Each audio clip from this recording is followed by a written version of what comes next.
Hi there. In this video, I'm going to go over the 5 things that The Last of Us HBO adaptation did right that Benioff and Weiss's Game of Thrones did wrong. This is my review of The Last of Us in general, as it was basically the show of the year.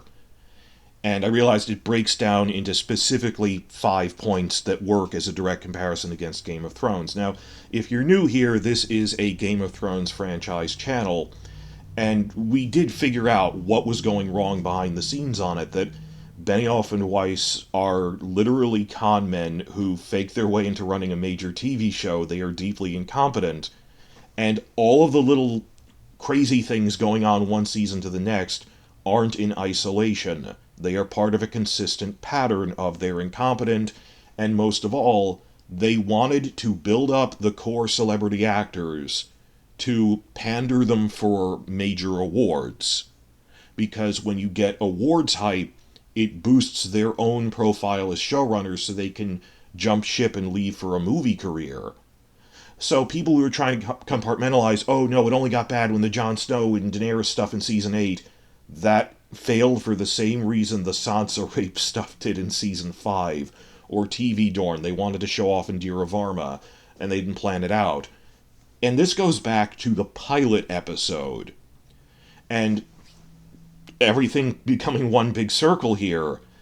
The person, when they go, oh, we screened the pilot to some of our writer friends back in 2010, and the one response we got was, massive problem, this is incoherent. The friend who they showed it to was Craig Mazin, who is now the showrunner on The Last of Us.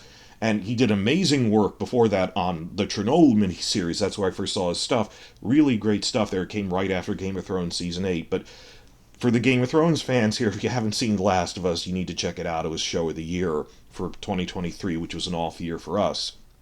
So this is the guy who told them these are all these problems in the pilot, that you put exposition in script notes that should be on camera, like Jaime and Cersei, your brother and sister, because they're novelists who don't know how the visual art of storytelling works. Or things like, there's too many close-ups, there's no wide shots in it. That was even a complaint that HBO had. We later found out that one of their complaints about the pilot is, there's no wide shots in it, so you're not showing off the sets or location shoots. It was just a bunch of tight close-ups that's how they think TV works. Show off the leads in really tight close-ups, and that doesn't give a sense of immersion or the environment. So it's not as if, oh, these are 5 unrelated points. The core thing is, these are guys who do not understand how TV works, and on top of that, didn't even try to make an adaptation.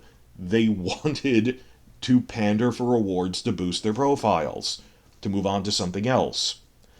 But I like to think of it as arming other people with a way to specifically verbalize what they did wrong.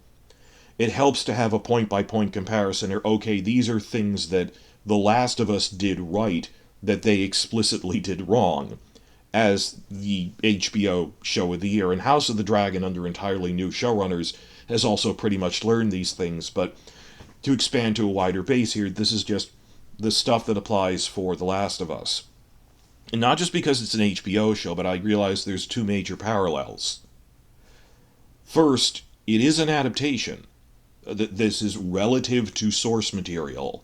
In one case a book, and another a video game. And yes, a video game is already, a visual medium, but you can't have POV shots the same way. So it's an adaptation. And the other thing is, it involves zombie-like creatures and how they handled them. So there's a couple of ways to compare it, and they're, zombie-related shows that are adaptations on HBO. So I boil it down to 5 major prominent things that The Last of Us did right, they did wrong. My introduction out of the way. Point 1. Work with the creators of the story being adapted. That on The Last of Us, the video game creators worked very closely with them, and even used the TV series to provide some plot answers, which they wanted to give this in a DLC, but weren't able to. And they said, we'd always wanted to explain this plot point that just didn't come up. Specifically, that the video game doesn't give a direct explanation for why is Ellie immune to the cordyceps fungus infection. The TV show late in season 1 gives a flashback that provides a straight answer right from the creators of the video game. That, well, it's not that she's just a random genetic mutation. She was always immune from birth, that she's actually sort of like Blade the Vampire Hunter from Marvel Comics. Ellie is Blade, that's a meme going around, that her mother was bitten while she was pregnant, so right before she gave birth, and it was enough that she had the infection from birth but in a dormant state. They explain it as like it's in a dormant state colonized on her brain, which is why any new attempt to infect her from new bites, there's already infection in there, so it can't colonize what's already colonized. They explain all this.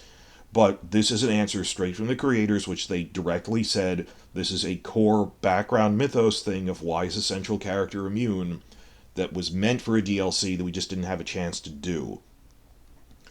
And there's other things in the games where they mention, like in the second game, she's even worried about, could I pass this on to other people by kissing them? No, she can't. I mean, there's a point where she tries to pass her immunity on to someone else with a blood transfusion. It doesn't work that way. You need to infect a pregnant woman to have it in her brain since birth. All of that straight from the video game creators. In contrast, Game of Thrones lied to us for years, heavily lied to us, by really playing up the PR campaign in the first few seasons that we are working so closely with George R. R. Martin, he gets to write one script a year, and in reality they could overrule anything he did. And as he later said, I was barely in communication with them. That they were not collaborating with him. I actively was praising the show by like season 3 of, isn't it great that Martin himself was a writer on this and they're collaborating with discussions? They were not. This later came out in James Hibbard's book, Fire Cannot Kill a Dragon, which is a series of interviews which was tone deaf. They didn't realize how bad it made them look. There's this one quote that went around a lot that Martin said that they were ignoring me since the pilot. It wasn't a gradual process, it's as if a switch went off. And as soon as they got the rights, they started ignoring me. And he describes this surreal moment right after the green light on the set of the pilot where a lore question came up and Benioff and Weiss started debating it between themselves, even though the guy who wrote the book, is standing right in front of you, feet away. Like they were having a three-way conversation, a lore thing came up, and then they just stopped talking to him and were debating it back and forth between themselves, and he was trying to get a word in edgewise, and they were ignoring him, which is just so bizarre. And it wasn't even a controversial thing, it's just how much they were ignoring him since the beginning, and how much of a song and dance routine and act they put on of, we are really working with him. So, in the early seasons of Game of Thrones, we thought anytime they made a change or invented a detail, maybe this is some new detail from Martin himself, which in retrospect, I think they were just, making up numbers of, oh, there have been so and so many wildling invasions in the past 1,000 years. That isn't Martin info. That's just something they threw in as a fun line and didn't think about. We do know they cherry-picked some things Martin revealed to them, such as the Hodor reveal, but they ignored so many things from the print books you can't really say Martin contributed. In contrast, in The Last of Us, it's really clear, because the creators directly explained in interviews, yes, this is my contribution working with them in collaboration. We directly explained to them why is Ellie immune, and we were even going to do a DLC about it. So, if you're going to do an adaptation, don't utterly ignore the living creator and go off and do your own stuff. But again, this is all redundant because we know it's not that it was a weird adaptation. They didn't want to make an adaptation. They saw Game of Thrones as a stepping stone in their careers. Craig Mazin could have seen The Last of Us as a stepping stone in his career. Instead, he chose to work with the creators to tell their story.